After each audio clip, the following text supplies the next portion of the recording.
In a world where it's hard to find real, authentic stories, we're here to share the true heart of the trucking industry and the soul of country music. We dive into life on the road and capture the essence of small town America. From the brotherhood of truckers to behind the scenes at NASCAR. We're the last of the cowboys to giddy up gone boys. 18 wheels on the concrete, it's a slow and down breed, rolling like Jesse James. We're going to make storytelling, industry insight, and musical highlights. This is the Road Show with Tony Justice and Friends, brought to you by our friends at Fitzgerald Truck Parts. Y'all come on, let's take a ride. When you're out here on the big road, putting in the miles, you sure don't have time to be waiting on parts, much less overpay for them. Fitzgerald's Truck Parts is your go-to for quality parts and fast service when you don't have time to wait. Knowledgeable people, fair prices, and no BS. So truck it up on over to FitzgeraldTruckParts.com and use code Tony at checkout for 10% off your order. This is just for my listeners. Fitzgerald Truck Parts. They're here to keep you moving forward. Hey everybody, welcome back to the Road Show with Tony Justice and Friends. And man, am I excited to have my next guest on the show today. Both Daniel and Phyllis Snow are not only, really good friends of mine, but have become like family over the years. We met back in 2013 and 14. I remember 15 at the Guilty by Association Truck Show, which is actually just right around the corner. It'll be the anniversary of that show there in Joplin, Missouri, that Brian Martin puts on. But as all you guys know, I've always said that trucking's a whole lot more than a job. It's a way of life for us. And today we've got Daniel and Phyllis, who live out every mile that they run. Daniel and his wife Phyllis built snow trucking out of Harrison, Arkansas. Their rig is called the Goose. It's one of the coolest trucks you'll see out on the road. You guys have been turning heads for years with that old Freightliner, man, and I love it. But you're all stories about grit. It's about family and keeping faith behind the wheel. Daniel, Phyllis, y'all, welcome to the Road Show. How are you today? Thanks, Tony. We're great. And we love you too. That's awesome. We've had a great relationship. I'm grateful for that and grateful for you guys. Very respectful of your faith that y'all keep in God. In God we truck. All over your truck, and grateful for that statement. And a lot of people like you guys all over the country that I'm grateful for and respect that of, and keep up the good work. But just we're gonna jump in here, Daniel. Looking back early life and getting started in a truck, and let's just kind of take it back here. What first pulled you into trucking, and how did snow trucking come to be? What was that first? Was you like me, the little kid? This is what my daddy did and I want to do it. What was that first? Well, no, there wasn't anybody in trucking in my family until my brother started trucking. He was 7 years older than me, kind of my hero. But even before he started trucking, I found myself drawing pictures of trucks and just admiring them as you see them on the road. There was one truck that sat right down at the edge of the schoolyard. You could see it whenever the man and woman team was in. And it was just a gorgeous big old blue Kenworth, and I thought, wow, that right there is what I'd like to do.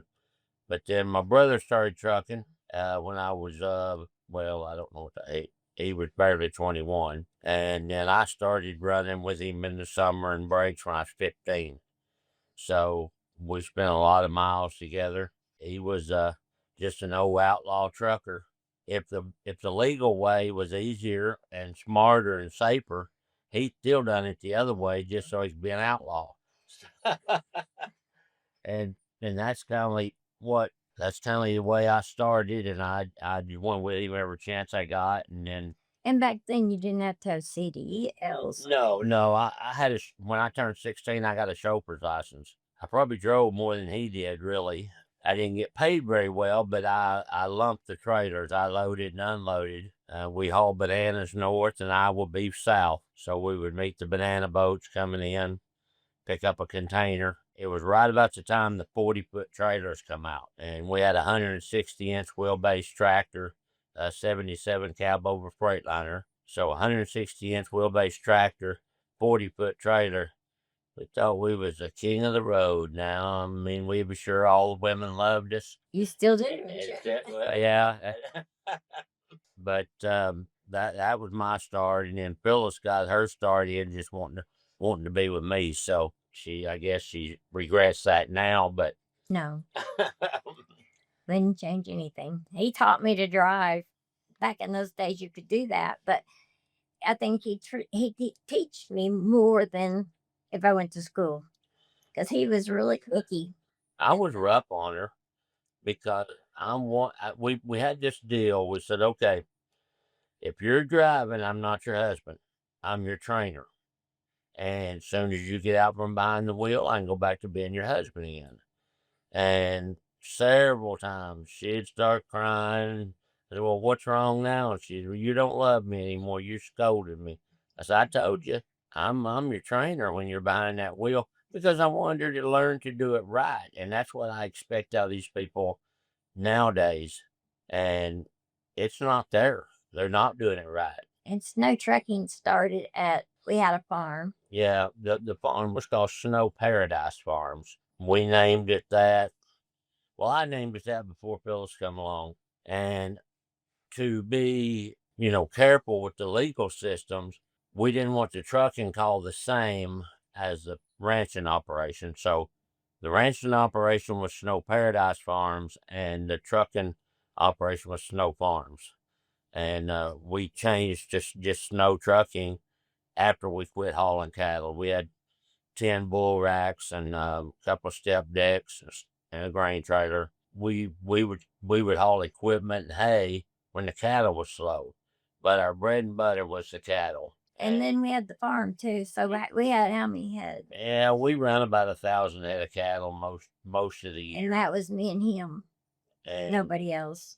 We thought, you mentioned family earlier, and we thought we grow and grow and we grow. We're not too bad worried about the debt load. Then when our kids all got grown, well, we Jamie stuck around a while, but basically we found ourselves pretty much alone. So we had more work than the two of us could do, and a few years of that's when we decided, well, we would sell out the farm and the cattle operation, and that's what we did. So it was a tough move. I bet, but I mean, both, trucking and farming are, probably two of the hardest industries in the world to survive in, especially these days. Back in the day, it wasn't quite as bad, but now it's just everything margins are so tight and costs are so much higher and rates are down, and it's like wow, you can't. It's like you almost feel like you can't win sometimes, but that's what's really cool about about you and Phyllis's relationship. You guys have weathered a lot of storms. How you have so much experience, out there on the road and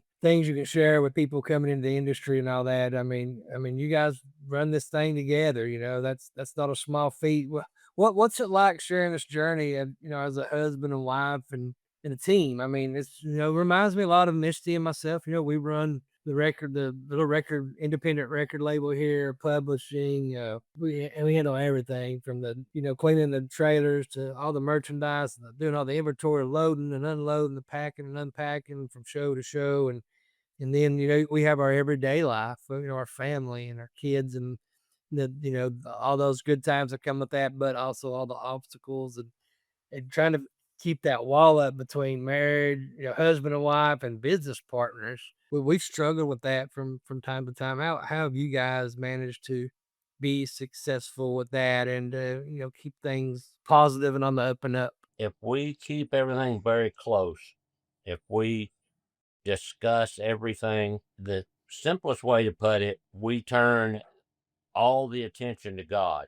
And if we have a problem or a disagreement, we go to the Bible. And if we can sort it out that way, which all the answers are there, we're just not smart enough to find them sometimes. So if we can't find the answer there, then I do make the decisions. The scripture says the husband is the head of the house as Christ is the head of the church. And we do take that literally. Now, with that being said, probably 75% of the time, I do it the way she was suggesting anyway, or at least a branch of that. And It gets tired of me telling him, hey, that would look good. Well, there's a king in the Bible also that said, "Though I fear not your God or anyone else, I'm going to do what you ask, so you'll quit asking me."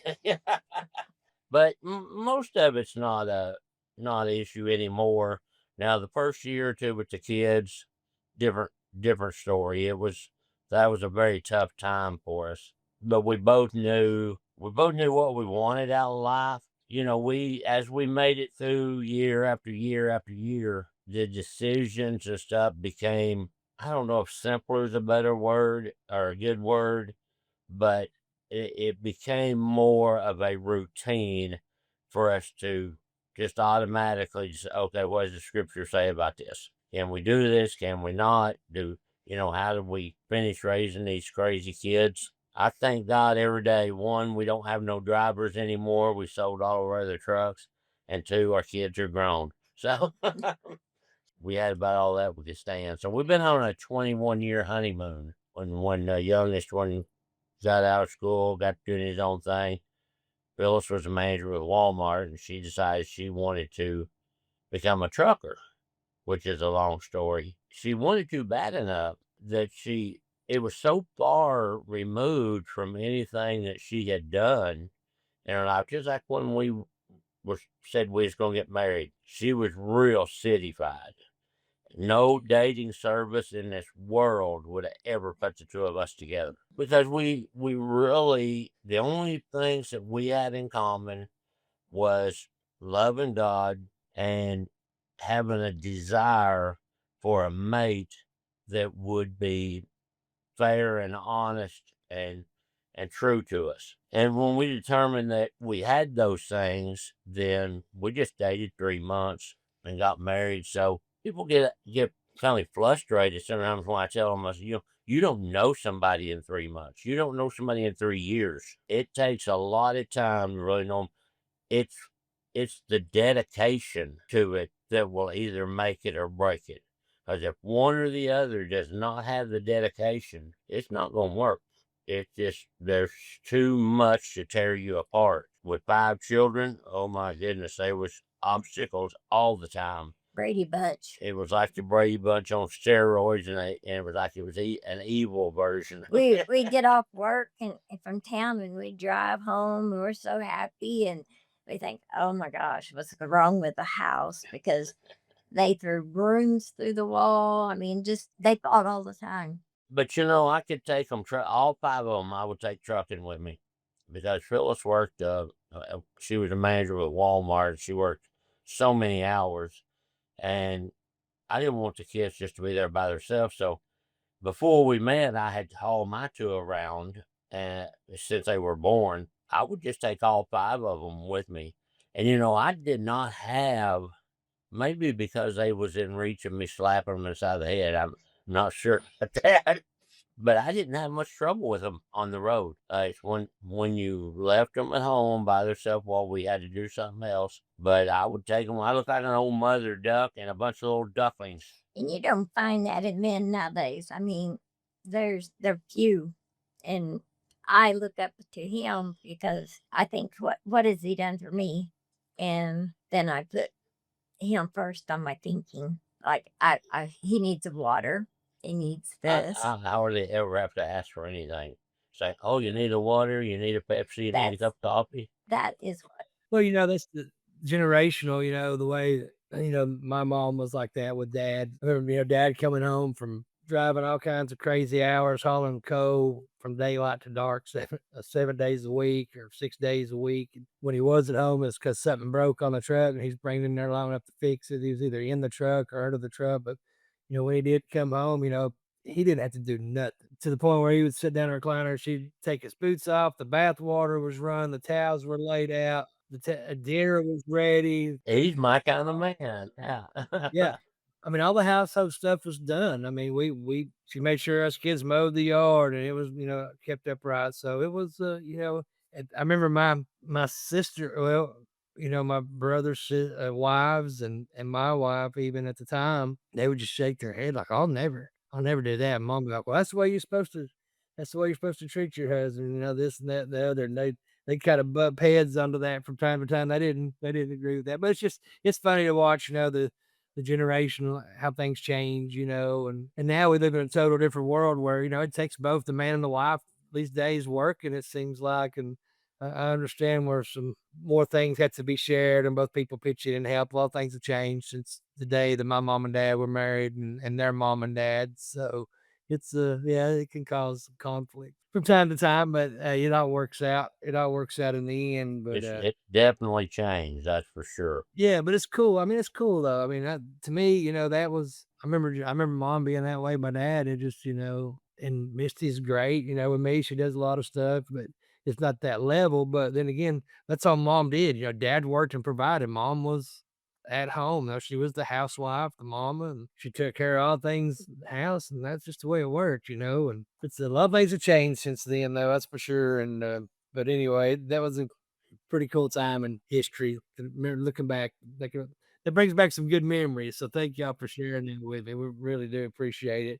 We're gonna take a little bit of a short break here. We're gonna let our sponsors and advertisers give a shout out to everybody. Hit that subscribe button, hit that share, leave us a comment. We love to hear you guys, what you had to say, what you might have on your mind. Leave questions. We'll jump in on YouTube and we look for those, and we look forward to replying to you guys and staying in contact. So but we'll be back in just a few minutes after these short messages from our sponsors. So y'all stick around. To all my brothers and sisters of the highway, if you're tired of wrestling with those tangled airlines and your power cord that run from your semi truck and connect to your trailer, then Easy Claw's got you covered. Not only does the Easy Claw system keep your lines and hoses organized, but it also keeps them from dragging and chafing, thus preventing breakdowns, expensive repairs, DOT fines, or even worse, being shut down by our good buddies down there at the chicken coop. So let's be less stressed, safer, and compliant, y'all, by checking out my friends at EasyClaw.com. For over 20 years, my buddy Clifton with Crossroads Towing and Truck Repair has proudly served the trucking industry with reliable, family-owned service. Available 24 hours a day, 7 days a week to get you moving again, safe and sound. Just call 270-773-4000 and tell them Tony sent you. Hey, everybody. Diesel Pride believes the best way to respect all of us American truckers is to showcase everyday road trucks on their shirts. I love mine. Visit dieselpride.rocks for the best trucker apparel. Tell them I sent you. Hey, everybody. Welcome back to the Road Show. We're hanging out with some great friends of mine, Daniel and Phyllis Snow with Snow Trucking. And, we've been talking a little bit about how they got started and, the early life and then family and partnership, what it's like being married and running a business together. And then you got the family aspect of it all. And, that's nothing any of us that's been doing this with the family, we understand those struggles and are able to relate to them. And, we know how hard it can be. But, when you got that diesel in your veins, you just figure out a way to make it happen the best you can and keep doing what you love to do. And it's, and speaking of diesel in your veins, you guys take a lot of pride in your truck. Every time I see it, you've added something new to it. That thing's got more lights on it and chrome. And I mean, that truck is, it's like I said earlier in the show, it's a head turner. And y'all call the truck the Goose. That's built with pride. I know it's a Freightliner classic. It's become pretty much legendary in the trucking industry, especially in the show world.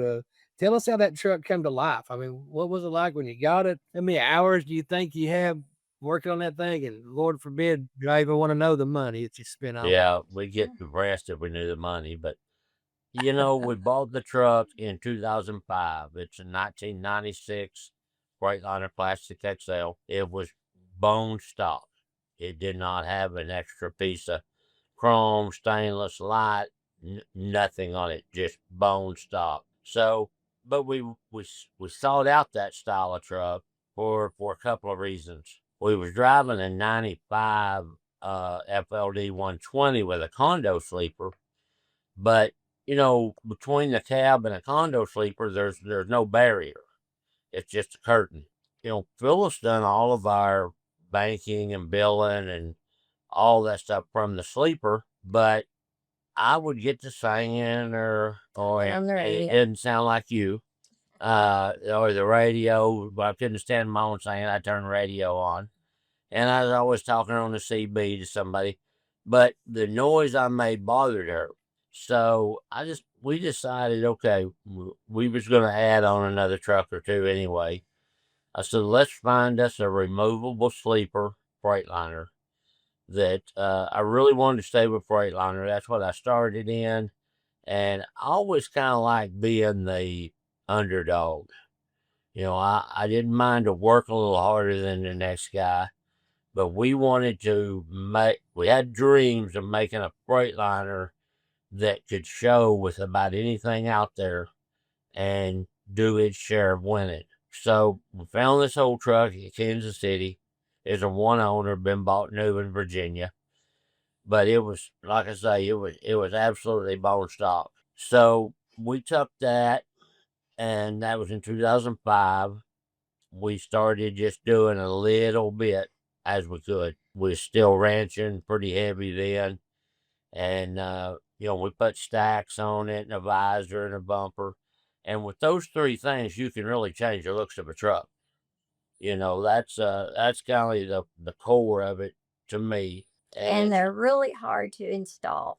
Yeah, when we've never done that particular stuff. Now, pull a calf or pull a horse colt or any of that stuff was no problem.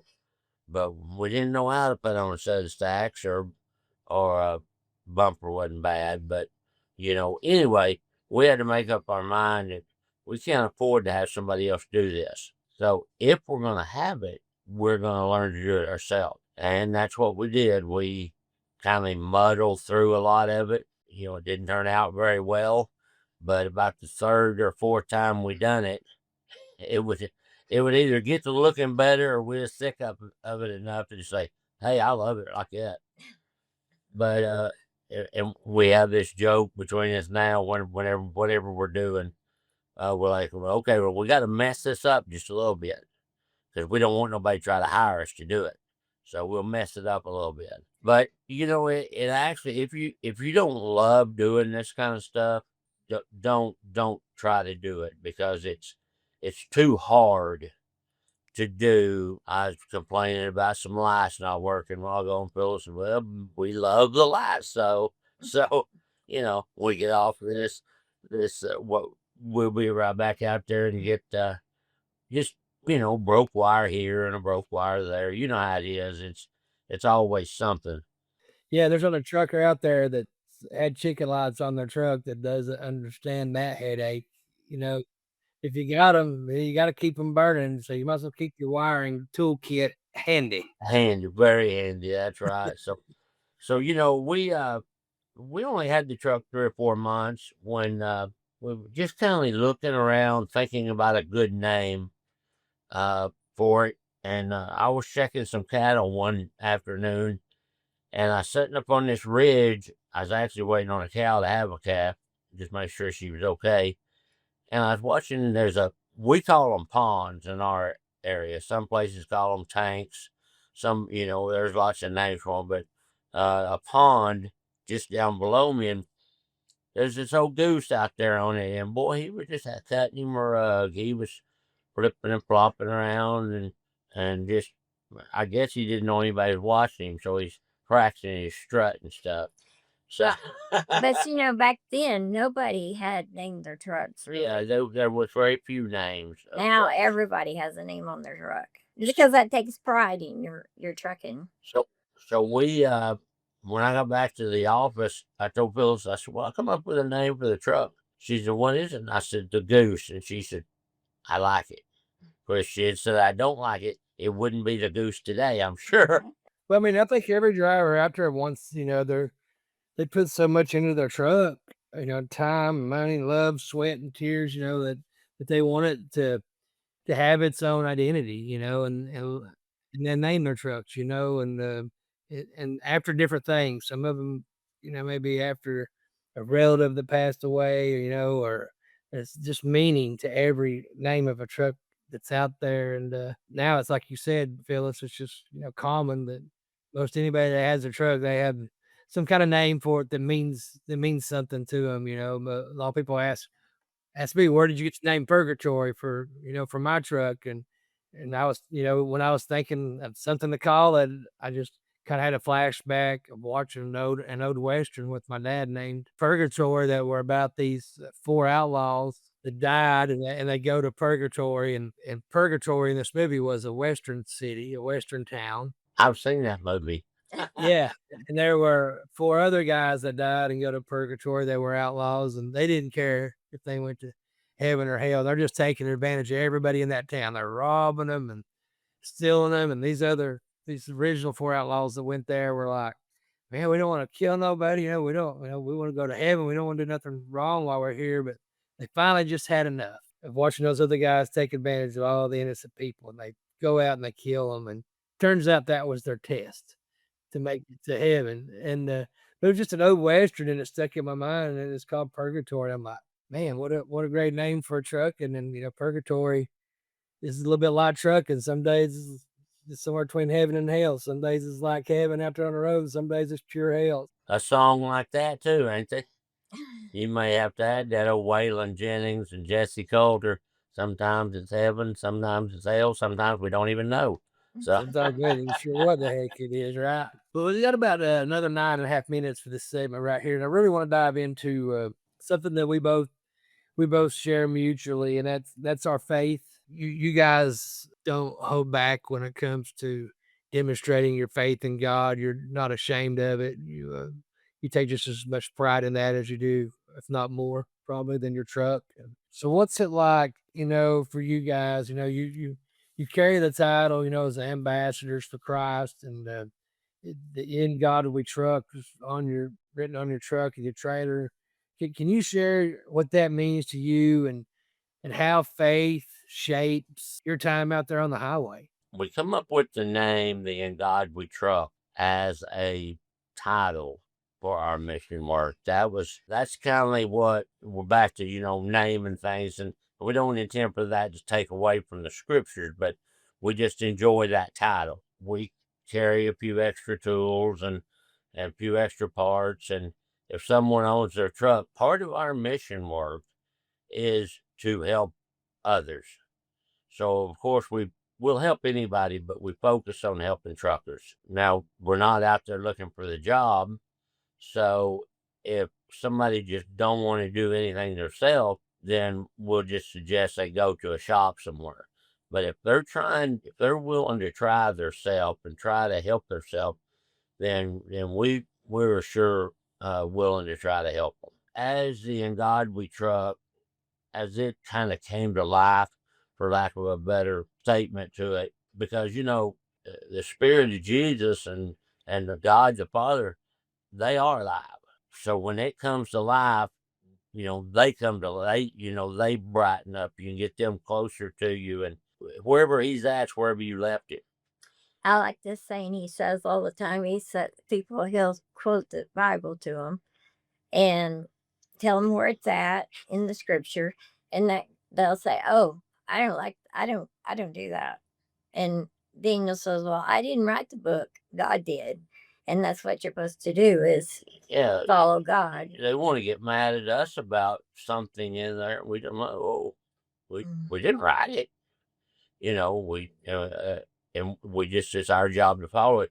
But one of the biggest problems we come across all the time is people have made the Bible fit their life instead of making their life fit the Bible. So, we have lots of conversations about Christ, and we enjoy them. We're so blessed right now that we have a little extra time to just share the gospel. Bennett is very, very helpful in that. They even buy the Bibles for the children, because we went to a truck show a couple of years ago when we first started with Bennett, and they didn't know what a Bible was. And so Daniel was trying to explain to him. So I called the office because they said, anything you need for your missionary work, just let us know. So they gave me an Amazon card and I ordered it, and we had it, probably about a week at Walcott, Iowa. People that stay on the road as much as us, we have to find ways to stay connected with life because we get so engulfed with being in the cab of a truck or in the sleeper for days on end. And one of the ways we stay connected is by having packages delivered to different truck stops around. Our medicine, we can't. My daughter will pick it up for us, and she'll send it to us, and they have to, that helps a lot. Oh yeah, As it's been real how much money that she saves us. Yeah, we used to spend a lot of time trying to get in and out of Walmarts, but because that's typical where you're gonna, your buy all store. But Phyllis learned a year or two back that you could have all that stuff delivered. So she'll make an order, Medicine too. and a driver will show up after a while and say, "Here's your stuff," So you do have to work on the Christianity, and you have to work on being happy. I think you have to work on being happy whether you're at home or whether you're on the road, because people get bored with each other. And that's one of the reasons that there's so many divorces. So, what I would recommend you guys out there to do when your wife's getting on your nerves, or you're just not feeling very happy, think, okay, well, what if I had a brand new girlfriend? What would I be thinking or doing? And, flowers comes to mind. He did before we got married. He sent flowers everywhere. They sent the invoice to me when we got married, and I said, "Wow, you got all these flowers to these women." These silly flower stores. This one was cleaning up their records. We hadn't been married a month or two. I was jealous too. And they sent my whole file to us in the mail. I don't know it. When I get home, there's papers on the scared out on the table, which was not normal. So I'm like, "Hey, what's going on? What are you working on?" And she said, "You had a lot of girlfriends. You sure sent a lot of flowers and balloons." And I said, What are you talking about?" And she said, "Well, I got the whole invoice today from the flower store, and it said Mr. and Miss Snow, so I opened it." I'm like, "Oh boy." I did call that flower store and say, "Thanks a lot. You about cost me a divorce." But I told her, I said, "Look at all those dates. Those dates are pre you." But to go on my story, you think, okay, what would I do if I had this brand new girlfriend? I'd talk sweet to her. I would put my arm around her. I'd hold her hand. I would do whatever she allowed me to do. And so I would try. I tried that, and I thought, wow, this does work. That's why I started suggesting it to other people, because it brings that relationship back in touch, because everybody's going to grow one way or the other. You're going to grow together. You're going to grow apart. So you have to work at it. When you're talking about the scriptures and your faith, faith is not a noun. Faith is a verb. Faith is action. You have to be doing something. Love is a verb. Love is not just sitting over there on the shelf. You have to continue to roll. I always call it the Ferris wheel. You got to keep the Ferris wheel turning, because if it stops, it's liable to start backing up on you. And there's a lot of things. We're fixing to have our 34th anniversary. You think, wow, that's a long time. But it don't seem like it's been a long time. It seems like yesterday. It just, yeah. We're very thankful to the Lord for the marriage we have. I thank him every day also for the rig we have to make a living with. Because it's not ours. It's his. We give him all the praise and glory. And we love it when somebody says, "Hey, that's a nice truck. I like that." Sometimes they don't know what it is. They don't know if it's a Pete or a Kenworth or what it is, 'cause it's got a Jones Truck Garage hood on it. But we enjoy showing it and sharing it and sharing the information that we have learned over the years, the trial and error thing. You know, you've trucked a long time. You know what works and what don't. And if somebody will listen to you, you can help them. Now, so many, and I'm guilty of this too, being stubborn and hard-headed. I know, you don't think this is true, but I'm stubborn sometimes. You have to lead him like a cow. You can't just tell him this is what it is. You have to show So him you and got to lead him. treat people like Brahma cattle. You know, you try to drive an old Brahma cow, and she will run over you. But if you'll get in front of her, a little grain out, she'll follow you to town and back. So that's the way we try to, well, handle each other. You don't push very well either, just so you know. No, I know. I'm a lot better than what I was. Oh man, we got married. She was something. Well, that's great. Great advice, for anybody out there listening, and just, we got to go to a break here in a minute, but just, to throw in there, any relationships is hard. No devil, he works 24 hours a day, 7 days a week. You don't want nobody to be happy with any relationship, whether it's your marriage, friendships, fathers and sons and daughters. And I mean, he doesn't want anybody to be happy and with their jobs, their churches, anything. And he doesn't stop trying to divide people, separate them, and having that relationship with God, especially as something you share together as a couple, and working to improve your relationship with God. And it's very important for your relationship, and just for people that haven't done that, together as a couple. I would highly suggest that. Me and Misty's been doing that now since the first of the year. We've always been people of faith, but we just really never took time to be followers of Christ. And the difference in our life in just 8 months is incredible. And I'm like, why is that so stupid? It took me 55 years to figure this out, And thanks to you guys for you sharing your faith and professing it and putting it out there for people to see. It definitely makes a difference in other people's lives. And so anyhow, great marriage advice, guys. Buy your wives flowers. If they're mad at you, treat them like you did when you first started dating, and have them up, taking the movies, and go buy them a milkshake or a corn dog or something. Be good times. Maybe stop on the way home, find a dark spot, kiss her once or twice. But we're going to take a short break. We'll get our sponsors back in here, let them talk to you a little bit. Appreciate y'all tuning in. Please, give us a subscribe, a share, leave us a comment. We love hearing from you as always. We'll be back in just a few minutes. Thanks. Too many drivers are being hurt on the job. That's why the OnLift system by my friends over at Patriot Lift is a total game changer. It's 100% operated by air. You just hit a button and you're dropping or hooking your trailer in a matter of seconds. No more straining on that crank handle. No more injuries and no more missed work. Maybe you run a fleet of trucks, and so you're looking at potentially saving thousands of dollars on workman's comp and injury claims. Listen up.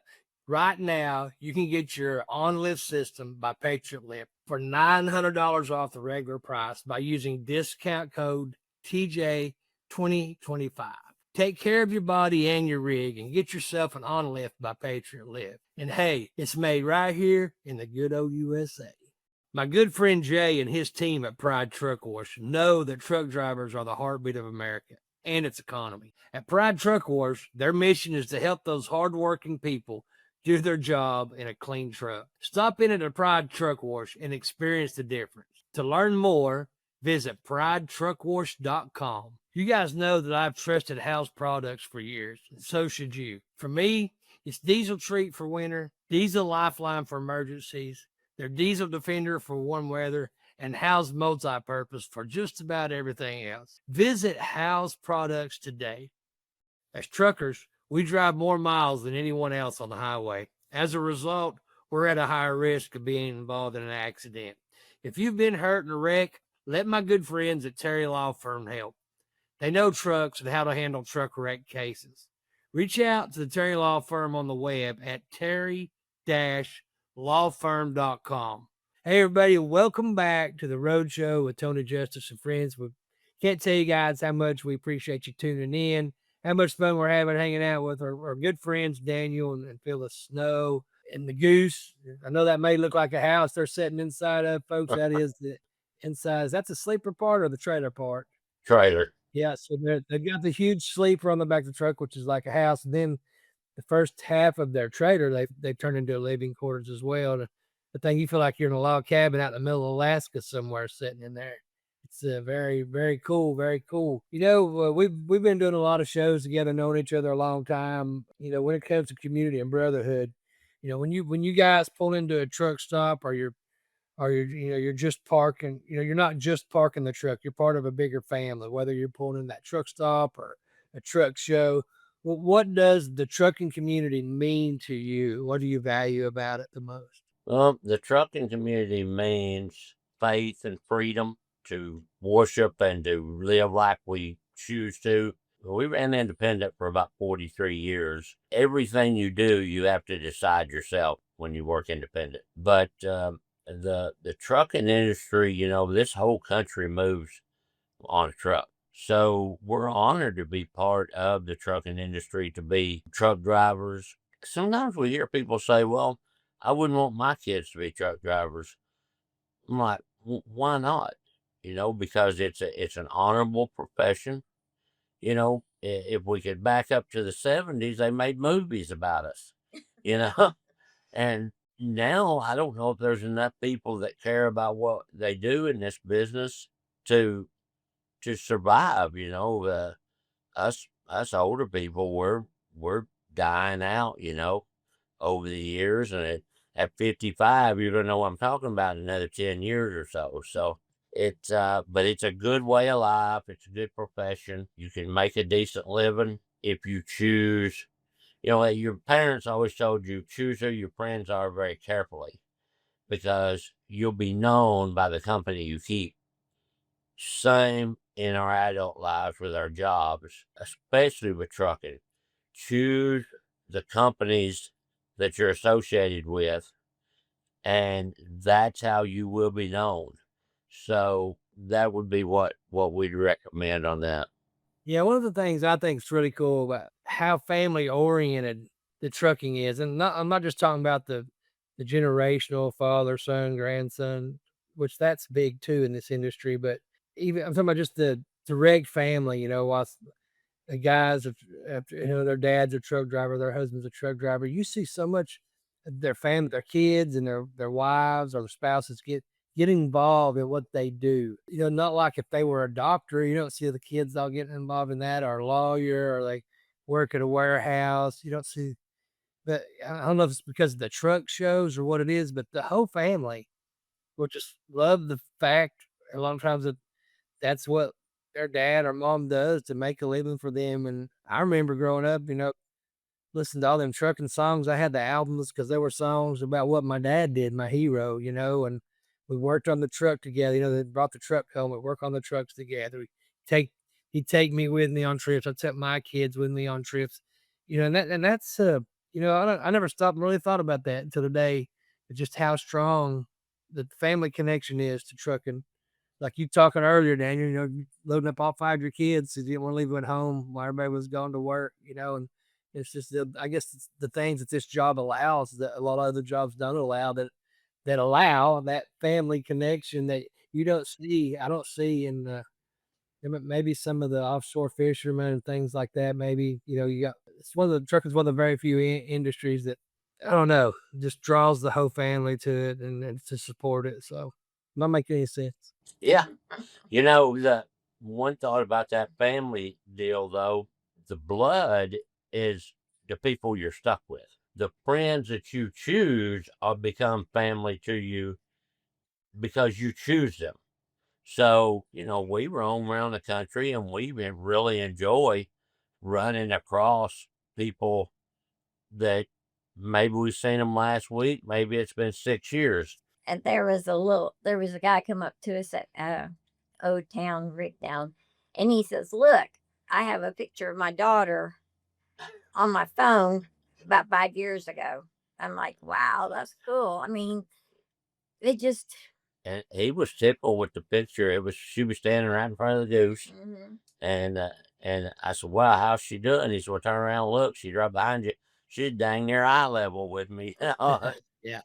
Yeah, we get a lot of that. These truck shows running into people. I mean, I had a guy actually at the same show came up to me. He goes, "You remember me?" I'm like, Oh, man, I you don't." bet. Yeah. Club guys.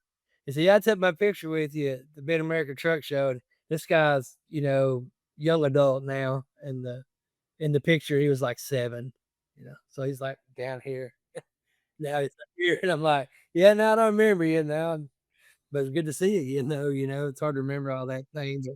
But speaking of truck shows, running into these people and get the chance to fellowship with like-minded people who take pride in their job, pride in their trucks, are people that come out to these shows that are just semi truck fans. It's sharing those stories and our passion for what we do. It's a genuine passion, and that those kind of passions are contagious. I think that's why these truck shows are so important, not only for the communities but for the industry as well. And speaking of communities, you guys are working on your second year of being with Bennett Family Companies now. You guys are out recruiting drivers, going to shows, getting to spend more time, doing that, not wearing yourselves out chasing every nickel and penny you can try to earn, to find freight and all that. And that relationships really turned into a really, really nice. It's a really good fit. Uh, Bennett's moral compass is God, family, country, and trucking. That's your all's moral compass. That's my moral compass. It's a great fit. All the pieces of the puzzle come together, and so let's talk about the Bennett deal a little bit. You guys are ambassadors. You're out there recruiting. You're carrying that brand, and how important is that to you? And how grateful are you guys for that? Well, we don't really believe in luck, people being lucky or not lucky. We feel like you're either blessed or you're not blessed.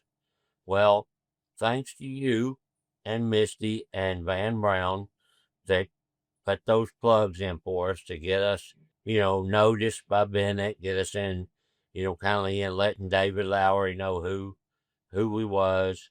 And we are appreciative to you every day for that, because It you was a God's you blessing. definitely brought us a godsend. Bennett has become our trucking world. They do business like I never dreamed a big company could do. The godliness is not just something that's spoken and forgot. They take care of their truck drivers. When we first started, we thought, wow, they must love us because they do all these things for us.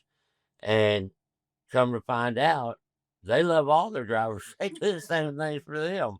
Uh, it's just such a blessing for us to be with Bennett.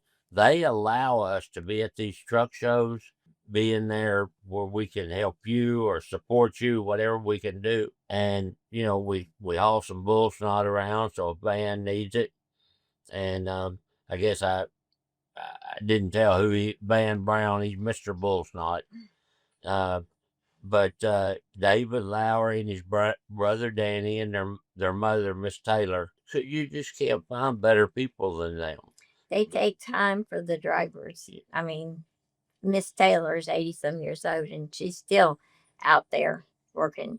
That's one thing about Bennett that's really impressed me is they understand that if their drivers aren't successful, they're not going to be successful, and they give you every tool possible to be successful. And that's the thing I really respect about them. Their patriotism is second to none. Man, they love their country. They show it so many ways. How with all the work they do with the Wreaths Across America, doing their own truck show now down at Atlanta Motor Speedway, or the old Atlanta Motor Speedway. It's actually called Echo Park Speedway now, just south of Atlanta down there. But do the truck show, raise a lot of money, and just great people. I planted a seed. God put you guys where you're at.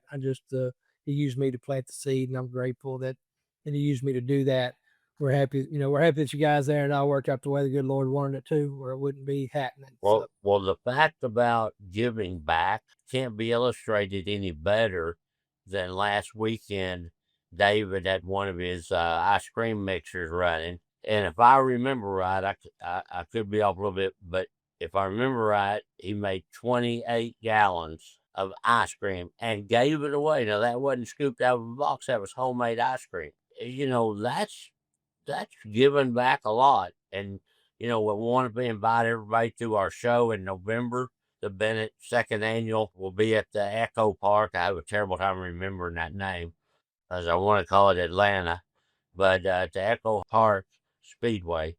And it'll be on the infield. It'll really be a great show. They let trucks go around that one you did, and a band put it on there and put "I Can't Drive 55." I just love that video. Yeah, it's a great time. It's for a great cause. We're going to raise a lot of money for Wreaths Across America. Put a lot of wreaths on a lot of headstones and show our respects to our fallen heroes. Thank Bennett for what they do. Thanks, to Wreaths Across America for all the hard work they do. And, Star Stripes and White Lines is kind of like the grand finale of truck shows for the year every year. And it's where they crown the show truck champion, with Evan Steger and Levi and all their hard work putting that together. So we'll find out who the champion is. We'll see who makes the fastest lap before they crash. Or who eat the most, or they eat the most ice cream. We can eat the most ice cream. Well, guys, thank y'all so much for tuning in. What an awesome time, awesome year it's been. We look forward to seeing you next weekend and this weekend coming up at Great Guilty by Association Truck Show. Always a pleasure hang out and talk with you guys. Please stay safe out there on the highway, and everybody tuning in out there, thank you for doing so. We really appreciate it. We can't be doing these podcasts without you guys and all of our sponsors. Thanks everybody that makes this happen. Podcast Solutions for all their hard work. Laura Bull for all of her hard work making all this possible. So until we meet again, y'all, stay safe out there on the road. And as always, as I say, speed safely. We'll catch you next time. God bless. Hey guys, thanks for tuning into the Road Show with Tony Justice and Friends, brought to you by our great friends over at Fitzgerald's Truck Park. Make sure to subscribe and leave us a review. Also, follow us on my social media for more updates and behind the scenes content. Until next time, God bless, and as always, speed safely.